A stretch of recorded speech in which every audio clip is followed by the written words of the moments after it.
opened my laptop late that night simply to finish a few work files. But the screen lit up with a notification from a video call app she had left logged in. Out of habit, I clicked it, expecting maybe a pre-recorded message from her friends, celebrating at the bachelorette party.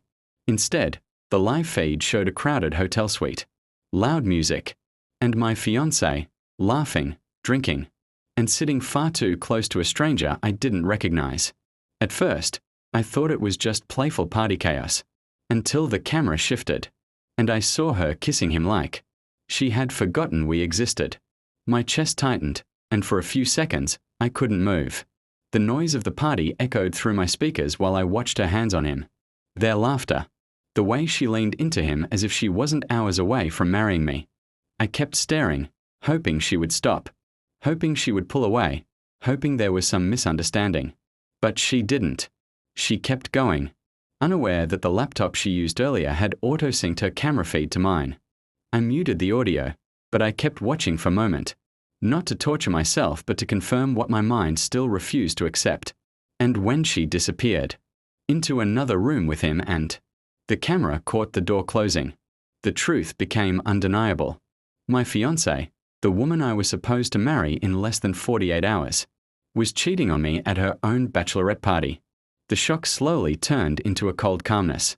I closed the laptop quietly, as if the sound might disturb something sacred, though nothing sacred remained. I didn't cry, I didn't shout. I just sat in the darkness of my living room, staring at the wall, letting the weight of everything settle.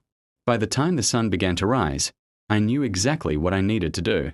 The next morning, she walked into our apartment looking exhausted but cheerful, clearly expecting sympathy for a wild night with the girls. She hugged me from behind, kissed my cheek, and told me she missed me. I didn't say a word. Instead, I handed her my laptop and clicked play on the recording I had saved. Her smile vanished instantly. She watched herself on the screen, her actions, her laughter, her betrayal. Her hands began to shake. She tried to deny it, then tried to explain it, then begged me to listen. But some truths don't leave room for excuses. She collapsed onto the couch, crying, asking me to forgive her, promising she was drunk, promising she didn't mean it, promising anything she could think of. I told her quietly that the wedding was off. The ring she used to treasure so much sat on the table between us, cold and final.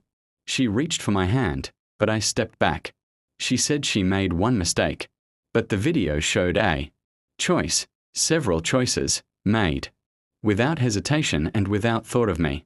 She tried calling her friends, trying to gather support, but even they didn't defend her. Some of them had warned her not to cross the line that night, and they refused to cover for her now. Her world, once filled with excitement about becoming a bride, suddenly felt like it was collapsing around her. I packed a small bag and told her I'd return later for the rest. She begged me not to leave, saying we could talk it out, go to counseling, pretend it never happened. But I knew that no heart could build a marriage on a foundation already shattered. As I walked out the door, she followed me into the hallway, crying loudly enough that neighbors peeked out. But I didn't turn back. I kept walking, each step lighter than the last, each breath easier. The life I thought I was building with her had ended. But at least I knew the truth before I walked into a marriage built on lies. That afternoon, while she was still calling me non-stop, I contacted the venue, the caterer, and everyone involved in the wedding. Some refunds were partial, some lost entirely, but none of it mattered. Peace was worth more than money. The shock she woke up to that morning wasn't just the video, it was the realization that her choices had consequences she couldn't charm her way out of. And as painful as it was to end things, I knew I had saved myself from a lifetime of wondering when the next betrayal would come. By nightfall, her calls had slowed. Her messages had changed from begging to apologizing, and then finally to silence. And in that silence, I found a new beginning, one where my trust, my loyalty, and my love wouldn't be taken for granted ever again.